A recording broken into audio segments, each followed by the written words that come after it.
안녕하세요. 여러분, 백영기 목사입니다. 오늘 여러분들과 함께 에스더 1장 13절부터 살펴보도록 하겠습니다. 에스더 1장 13절부터 22절입니다. 에스더 1장 13절부터 22절입니다. 자, 오늘은 성경을 보면서 분위기를 한번 우리가 관찰해 보도록 하겠습니다. 성경 보겠습니다. 1장 13절입니다. 어저께까지 무슨 일이 있었습니까? 소위 이제 아하수에로 왕 이 자기가 술잔치를 크게 벌리고 거기로 인해서 사람들에게 자유를 주고 또 자유를 줌에 인해서 자기의 대단한 힘이 있음을 과시하려고 했는데 왕이 왕비를 불렀을 때 왕비가 말을 안 들으니까 폐위시킨 사건인 거죠.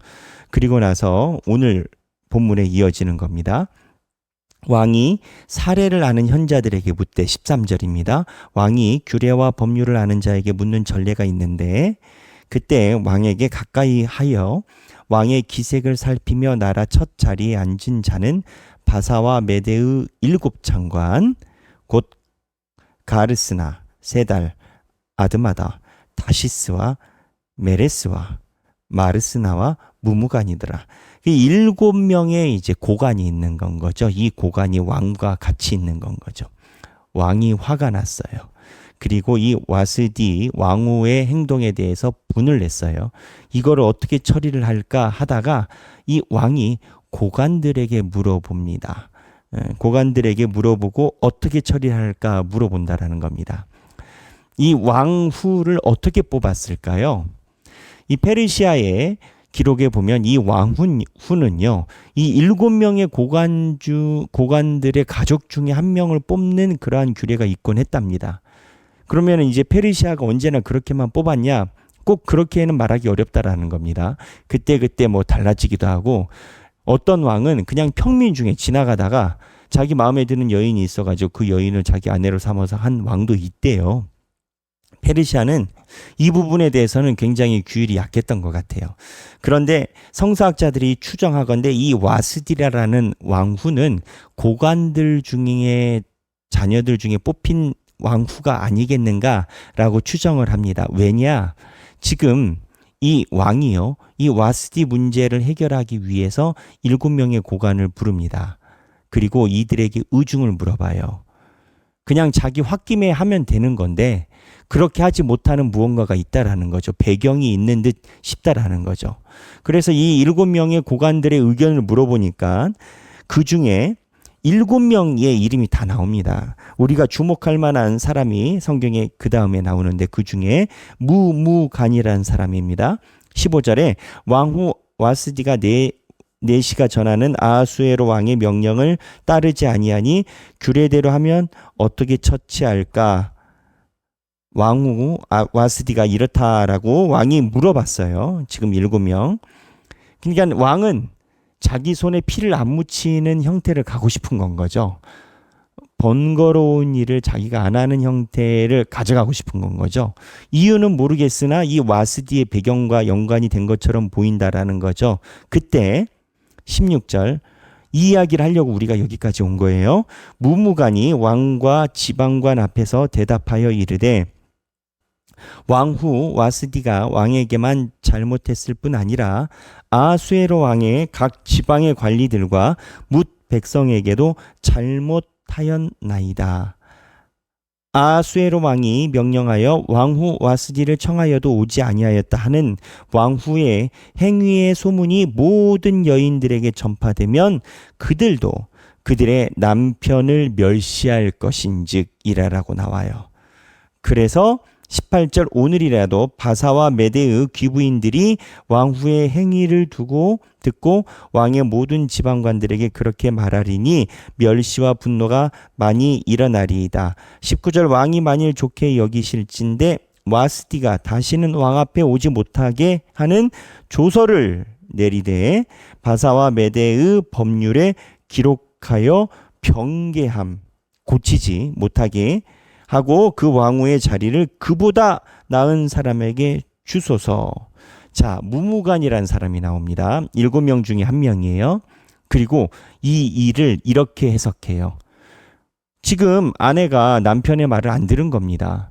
근데 왕께서 아내가 남편의 말을 듣지 않은 것을 놔두시면 모든 집안의 굴령이 흐트러집니다. 모든 집안의 가계의 위계가 흐트러집니다. 각 집안에서 모든 아내들이 남편의 말을 안 들어도 된다라고 생각할 겁니다. 왜냐하면 사례가 있으니까. 그래서 어떻게 하느냐? 왕이시여, 왕께서 이 문제를 심각하게 다루시고 폐위시키고 이에 대해서 바꾸지 못할 만한 법령을 내리소서. 이 무무간이라는 사람이 똑똑한 사람이죠. 왕이 하고 싶은 말을 긁어준 거예요. 왕이 하고 싶은 말을 긁어준 건 거죠. 자, 여기서 우리가 생각할 일이 있어요. 생각하기. 지혜로운 자는 감언이설. 구분할 줄 알아야 된다.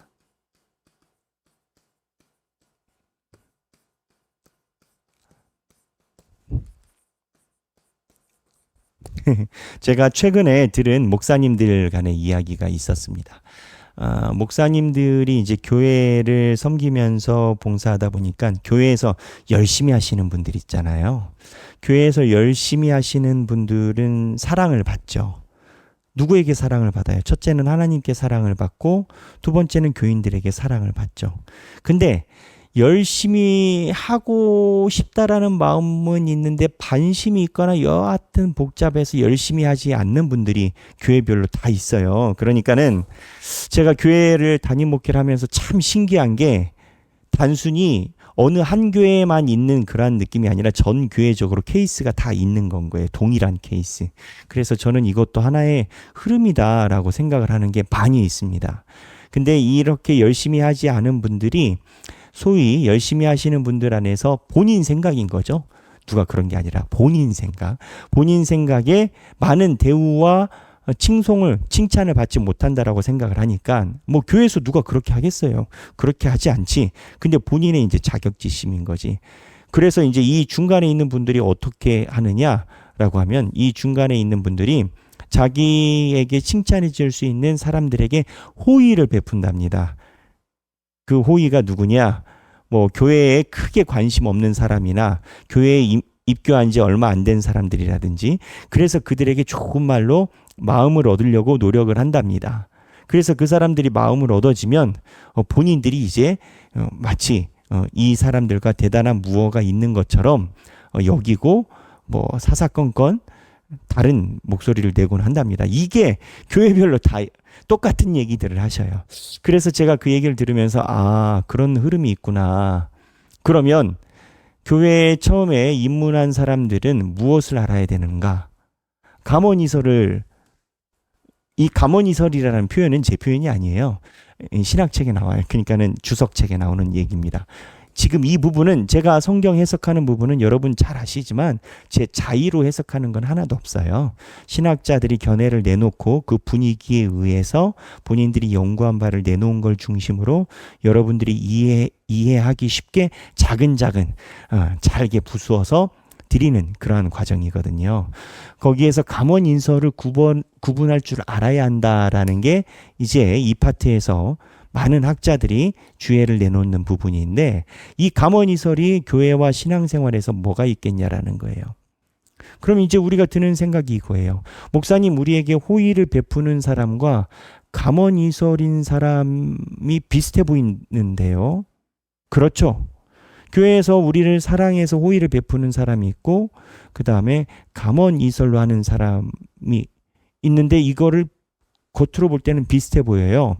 어떻게 구분하느냐라는 거예요.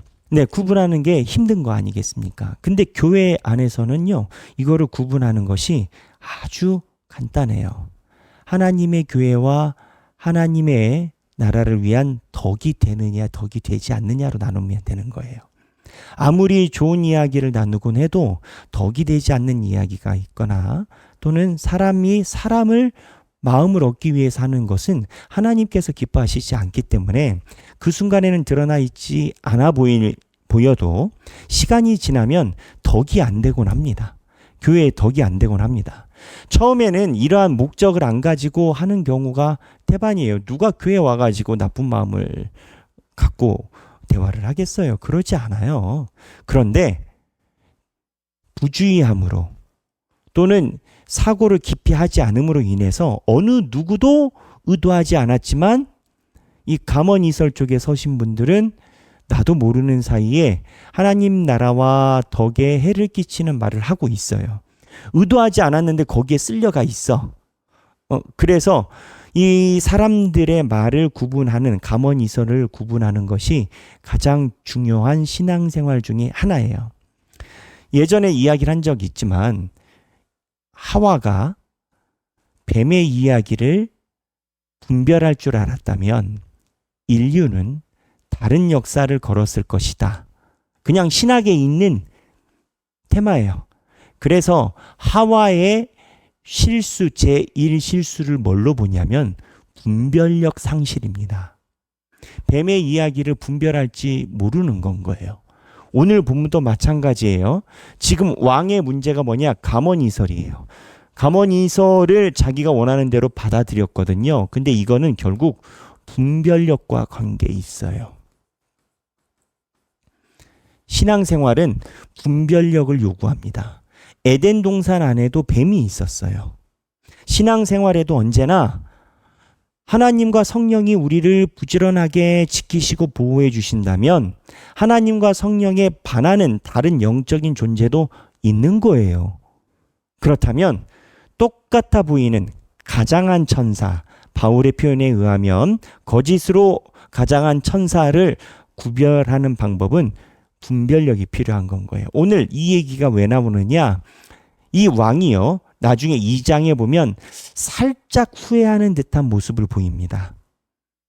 시간이 흘러서 2장에 가보면. 그런데 그래서 이 왕의 자격의 부족함으로 나오는 현상이 술 문제도 있지만 감언이설이에요. 감언이설에 관련된 거. 그래서 이거에 대해서 우리가 한 번 더 생각을 해볼 필요가 있고, 또 하나, 이 분별력을 상실한 게 어디예요? 분별력을 상실한 자리가 어디예요? 상실한 자리는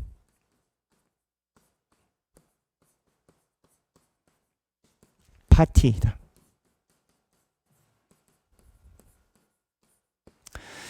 솔직히 이거를 그냥 술잔치라고 써놨더라고요. 사람이 술을 먹으면 실수가 잦아진다라는 거예요. 제가 한 프로를 봤어요. 현직 형사, 전직인지 모르겠습니다. 이제 형사님들이 나와서 하는 프로가 많이 있잖아요. 그 형사님들이 나와서 하는 프로에 그 얘기를 하더라고요. 모든 범죄자의 7, 80%는 술이 중독된 상태에서 범죄가 일어난다. 두 가지인 거죠. 하나는 나중에 심신미약이라는 걸 주장하려고 술을 먹고 범죄를 하는 사람도 있는데, 이제 그분들도 그런 견해를 얘기를 하더라고요. 술을 많이 마시게 되면 사람이 돌이킬 수 없는 실수를 하곤 한다라는 거예요. 사람들이 술을 왜 마실까요? 저는 이제 술을 안 마셔봐서 모르는데 이야기를 들어보면 그렇게 기분이 좋대요. 그리고 술 마시고 취한 사람들을 보면 막 본인들만의 이제 주사라는 게 있죠. 아주 기분이 몽롱해지고 좋다라고들 이야기를 해요. 통제되지 않은 자유는 어제 본 것처럼 freedom is not free예요. 통제되지 않은 자유는, 준비되지 않은 자유는 자유가 아니에요.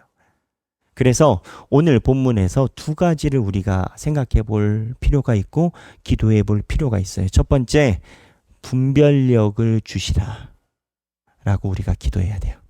두 번째, 술잔치처럼 우리가 스스로 어긋나가는 그 자리에 있지 않도록 도와주시라. 분별력과 이 두 가지를 놓고 함께 오늘 에스더서를 보시면 좋겠습니다. 에스더 1장 13절에서부터 22절입니다. 성경 읽으시고 행복한 하루 되시길 바랍니다. 감사합니다.